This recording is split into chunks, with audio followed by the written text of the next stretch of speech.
Hello everyone, welcome back. In this video we will see how to create HRUs.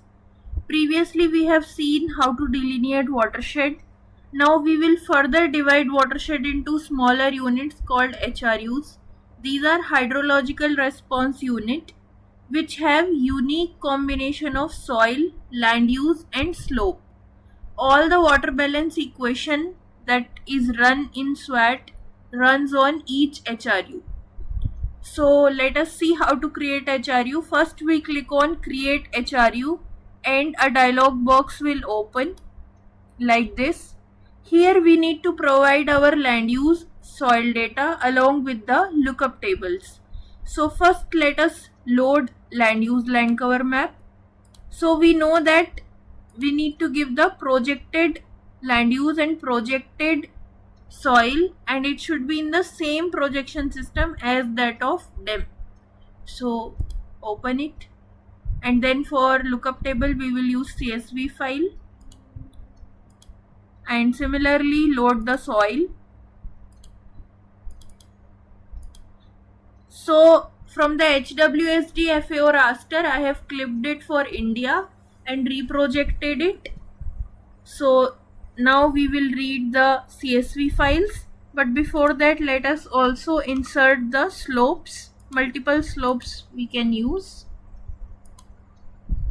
and now read it. So first we need to read the lookup table for land use. It should be in the CSV format, and then for soil, and now we can read it to create multiple HRUs.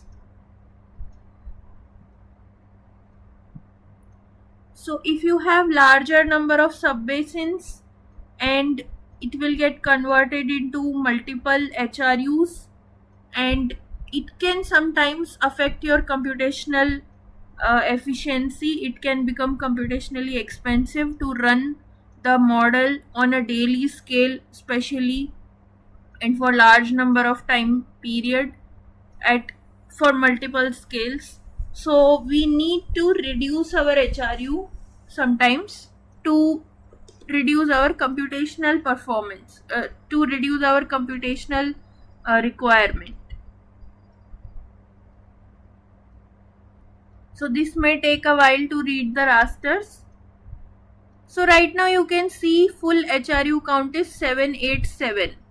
So do we want single HRUs or do we want multiple HRUs? So single HRU means in each subbasin a single HRU will be created. So if you have 23 subbasins, 23 HRUs will be created in that case. So first option is dominant land use, soil and slope. So within a subbasin, whichever land use is dominant, whichever soil is dominant and whichever slope is dominant, it will create the single HRU from that. Next is the dominant HRU. So out of all the HRUs, whichever has the largest area, that will be chosen. But in such cases, if you take first option and second option, it will affect your spatial variability, like your processes will not be represented properly.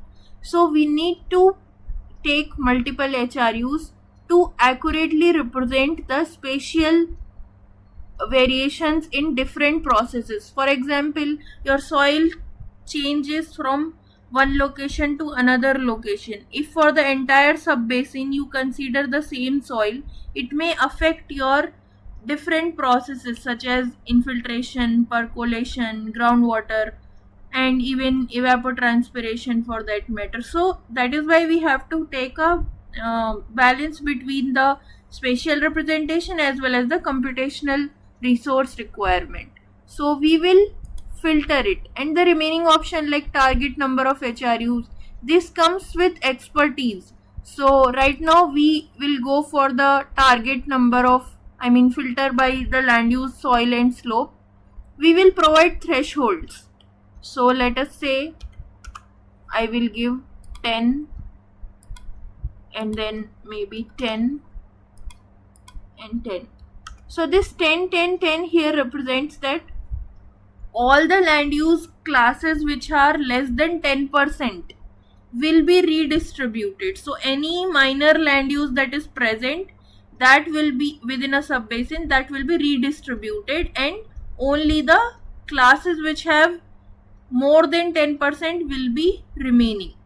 And then within a particular land use, all the soils that have percentages less than 10% will be redistributed, and only the soils that has an area more than 10%, they will remain.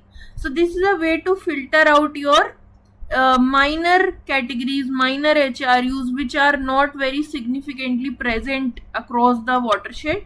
This is a way to reduce that. So here we can give any threshold, 555 or 222 or 2525. It can be any number. You have to do trial and error, and you have to see what is your purpose of analysis, whether you want to represent what is the process that you are focusing on.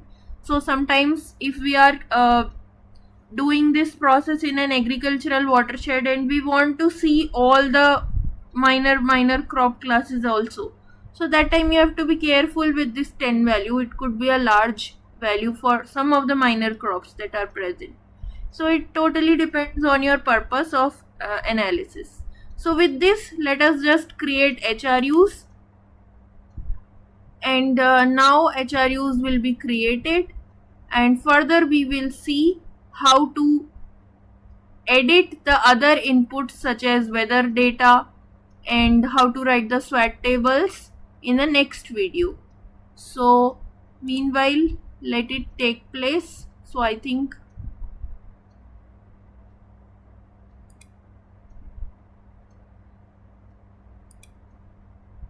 here HRUs have been created. So you can also see the report. You can close this once it is done, and you can see the report for HRUs. So you can see there are 212 HRUs created with this threshold, and the number of subbasins are 41. And this is the entire report. What is the area of each class? What is the percentage of that agricultural class as compared to the whole watershed? What are the different soils present, different slope? So you can see, for example, water is present in only 1.67%. Most of the basin is forested, and then there is some percentage of this one.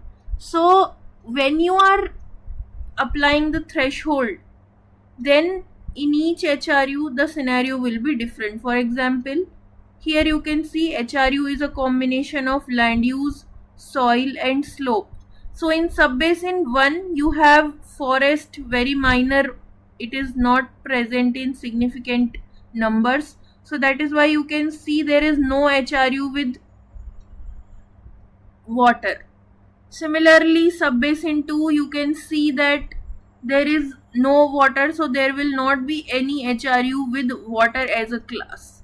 So depending on what is present in each subbasin, what is the land use present, and based on that percentage it will be creating HRU. So for example, in subbasin 1 you have agriculture and rangeland as the only dominating land use categories which are more than 10%. Okay, so here what is going to happen is it will take only these two classes for HRU creation. So you can see only AGRL and RNGB are there. And then among soil, it is taking these two classes. So again, it will take these two classes, and then for slope, further the combination of AGRL and this soil with these slopes, and similarly the combination of RNGB with this soil and these slopes.